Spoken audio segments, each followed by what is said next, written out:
Good afternoon. My name is Jim Conlan, and welcome to the latest episode of our entertainment show. As you know, in part three of our entertainment show, we run our cult classic Into the Vault series, where we look at iconic TV shows throughout the decades, no matter the genre. So maybe it's a 70s western, an 80s love story, a 90s futuristic thriller, 2000 horror epic, or a 21st century war themed series. No matter the genre, no matter the decade, as long as it defines a cult classic, we look into it and are Into the Vault cult classic series.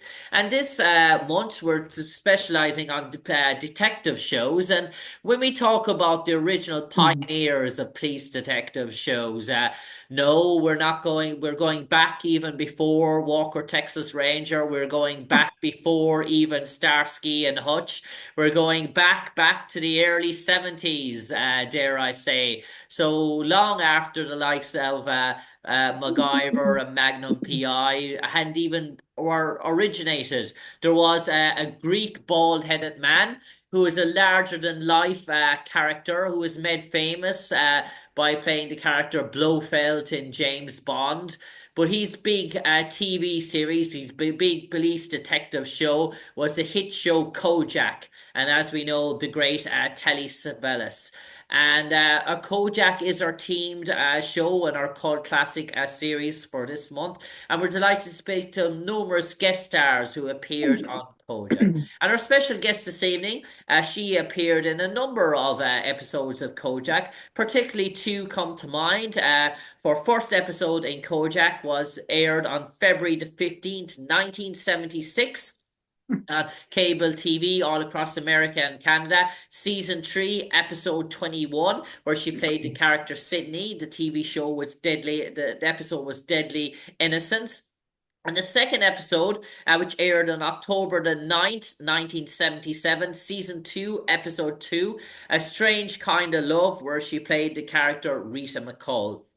Yes, indeed, you might know her from the iconic movie Airplane in 1980, the one and only Lee Bryant. Lee, delighted to have you with us today. And I was just 10 or 15 minutes ago, I was just speaking to Madison Arnold and I asked him to summarize his own sort of what he thoughts on Telly Savalas from the first time he met him on set and his interactions throughout. And he said practically what you see is what you got with Telly, and a man that wasn't a deep conversationalist. He kept it short and sweet, snappy to the point, and if you were in his inner circle, you were open up. But Teddy was a man that did things by the clock. He wasn't one for waiting around. Is that a fair assessment? I think that's a fair assessment. Yes. Is there anything you would like to add to that, Lee, in terms of your own memories or your first time bumping it? And had you worked with Telly Savalas ever before your time on Kojak? I had not worked with him before I did the first episode that I did. And but then I worked with him again in 79 in the movie Capricorn 1. And so we didn't get have scenes together, but we did the same movie and saw each other. So And Lee, what was your own take on Telly Savalas from the first time you walked onto the set in 1976 and when you graced his presence? What type of well, man did he strike you? And were the first impressions and first conversations, did they leave a mark on you? I yeah, they did. He was iconic at the time, and it was great fun to have gotten the part. But when I was working, we would do the master, and they would do Telly's close up, and then he would be gone, and he would.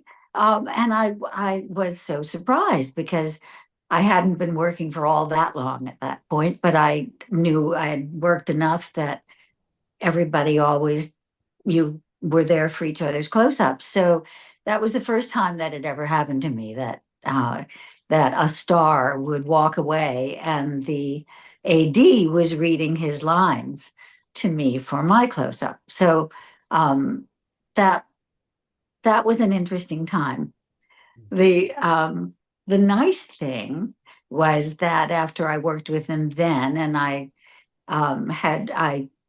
saw him over the years between the during the time I did the Rita McCall episode was um, Telly came. It was a much larger part and a pretty it was an important part of a guest Mm. star in that. And he did come up to me at one point and said, just tell me what you need, kid. And I said, I need your eyes. I need you to be with me in our scenes together. I need to be able to say my lines to you. And he said, you got it. And he was word perfect and he was right there with me. Mm. So do you think maybe that you'd with Telly Savalas that you had to maybe as I guess you had to earn his appreciation, earn his respect, but there was a certain come that the second time around that maybe he respected you a lot more as an actress? I think so. Yeah, I think Yeah, so. Yeah. yeah. And he also, he was a decent guy. And, it was a little weird the first time I worked because sometimes um, the tone of the set is set by the star of the set often. And so you do a Marcus Welby and where there is enormous amounts of kind of support and kindness and um, decency and Mm. with a man like that. And then with Telly, I left with my pockets kind of full of a lot of matchbook covers with people's telephone numbers on them, which was which was you know different for me. I went, yeah, okay, just I throw those suppose away. But Yeah. I suppose the one thing about Telly Savalas speaking to the thing that when Telly was off, dare I say, when shoot rap, Telly had to be in Las Vegas or he had to be in the casinos or he had to be living yeah, that lifestyle. He no particular home sort of one stop for Telly Savalas. So it was yes, very he was. much a man that sort of once the shooting was wrapped, Telly had places to go, places to be, places to enjoy. Yeah, He was a rush go character by the sounds of things. yeah, yeah. That he was a busy guy, and there were usually, one or two awfully pretty girls waiting for him at the end of the day. So with there, it was he he had a good time, I think. Mm. Tell us about that big role, that Rita McCall role that you sort of landed in terms of that episode and the importance of because that's a really sort of a serious sort of piece. It touches on this whole notion of mental illness and psychosis in terms of that, and dare I say the power of mass media and the power of the airwaves and how things can be sort of taken in wrong context and sort of stuff. And we see so many sort of real life harassing stories throughout the decades of certain things like this. So it wasn't so far fetched as what it seemed. No, not at all. I mean, it's I think probably stars of, people, well-known people have always had issues of being too well known. But particularly now with social media, it's much worse. But it, yeah, Rita McCall is a talk show host on radio, and but a very popular late night talk show host who takes calls from her audience. And Bit like a Fraser Crane. There. yes, Yeah. yes, a bit like a Fraser Crane. And she talks to people and they call up and tell her their problems. And this one poor taxi driver has more problems than she's ready to deal with. And he threatens people and her. So And working on Kojak back in the like 1970s, and obviously is a big cable TV show shown across all American Canada. And you were probably an up and coming, promising young actress at the time. And I know you had a bit of work done, but still in all, did a big guest starring on Kojak and having two roles within successive seasons.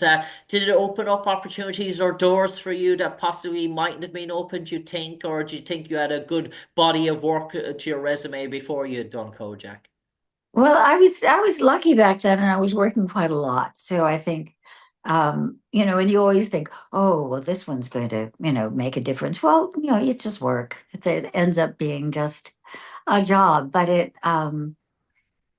was it was a good one. That particular one was a good one, and I think it probably got me a little bit of notice that I might not have had otherwise. But it was uh, I was, as I said, I was working quite a lot during that period, so it was And one thing, Lee, about these TV shows that are so iconic, we think of maybe the 90s Walker, Texas Ranger. You had all the Norris family involved. You had the brothers, Eric and Chuck. yeah. But even here with Kojak, you had Kojak's own brother involved. You had real close, lifelong friends of Telly playing the main characters as well. So do you think, in terms of that dynamic, is a recipe for great success for a TV series when there's a real sort of it's family driven or family orientated. Do you think that maybe there's extra work or extra effort goes into it, given that people are putting their families and reputations on the line, dare I say? They're invested into it. Well, it's interesting that it never seems to end, does it? I mean, a television show being populated by various cronies and family members is one thing. It's kind of nice to be able to hand out jobs, I guess, to people you like and trust. Now, I'm not sure governments should be run that way, but Yeah. And tell me, appearing on Kojak, the Rita McCall character, did you have anyone in mind before you came on an episode? Did you base her off anyone in terms of the own media, any actress, any sort of personality, or did you just go with your own sort of instincts, or had you someone in the back of your mind when you were playing that character, someone in real life? well, I'm trying to remember her last name. It's awful. There was a woman, I think her name was Allison somebody, and she was called the Nightbird, and it was on LA radio. It might have even been a network radio thing. Okay. And she would play music and talk.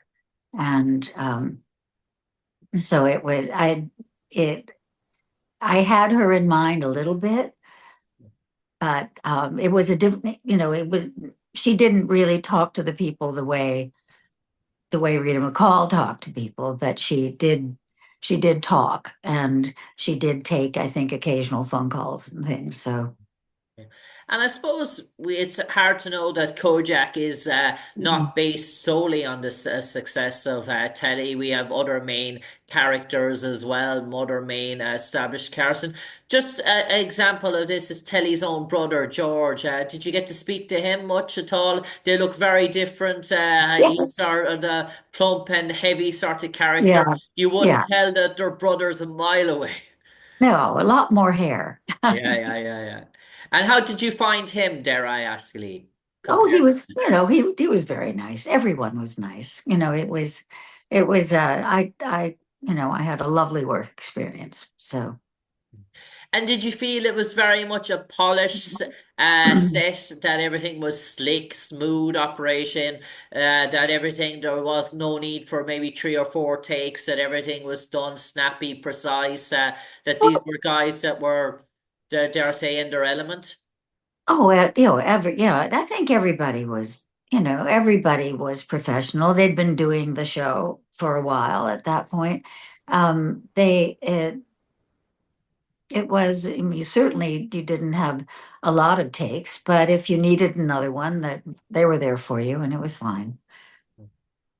And tell me, Ali, before I let you go, in terms of summarizing your experience on Kojak, from the time you walked in the door and first met Telly Savalas to your last episode, and if you to summarize the whole experience, we all have different experiences in life, some good, some bad, and it leaves a mark on us. And I suppose every different set an actor or an actress walks into leaves a mark. It's good, it's bad, something funny happens, something that makes you laugh, something that's happened that makes you angry, or something that stays with you or lives with you. Is there any particular thing at all, maybe so small or unique, that you can remember from your time on Kojak that has left a mark that rings you today? Oh, that day I remember, oh, for this particular reason.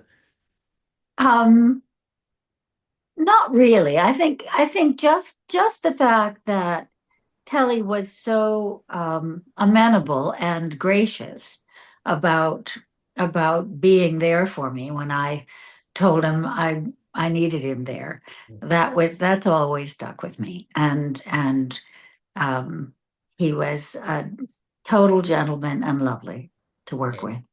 On that note, all that's left to say is from me, Jim Conlan, a big thank you to our special guest this evening, Lee Bryant, who appeared on the Kojak 2 episodes, Deadly Innocent, which aired on February the 15th, 1976, Season 3, Episode 21, where she played the character Sydney, and A Strange Kind of Love, October the 9th, 1977, Season 5, Episode 2, where she played the Rita McCall. And obviously, iconic actress known for many TV series and movies throughout.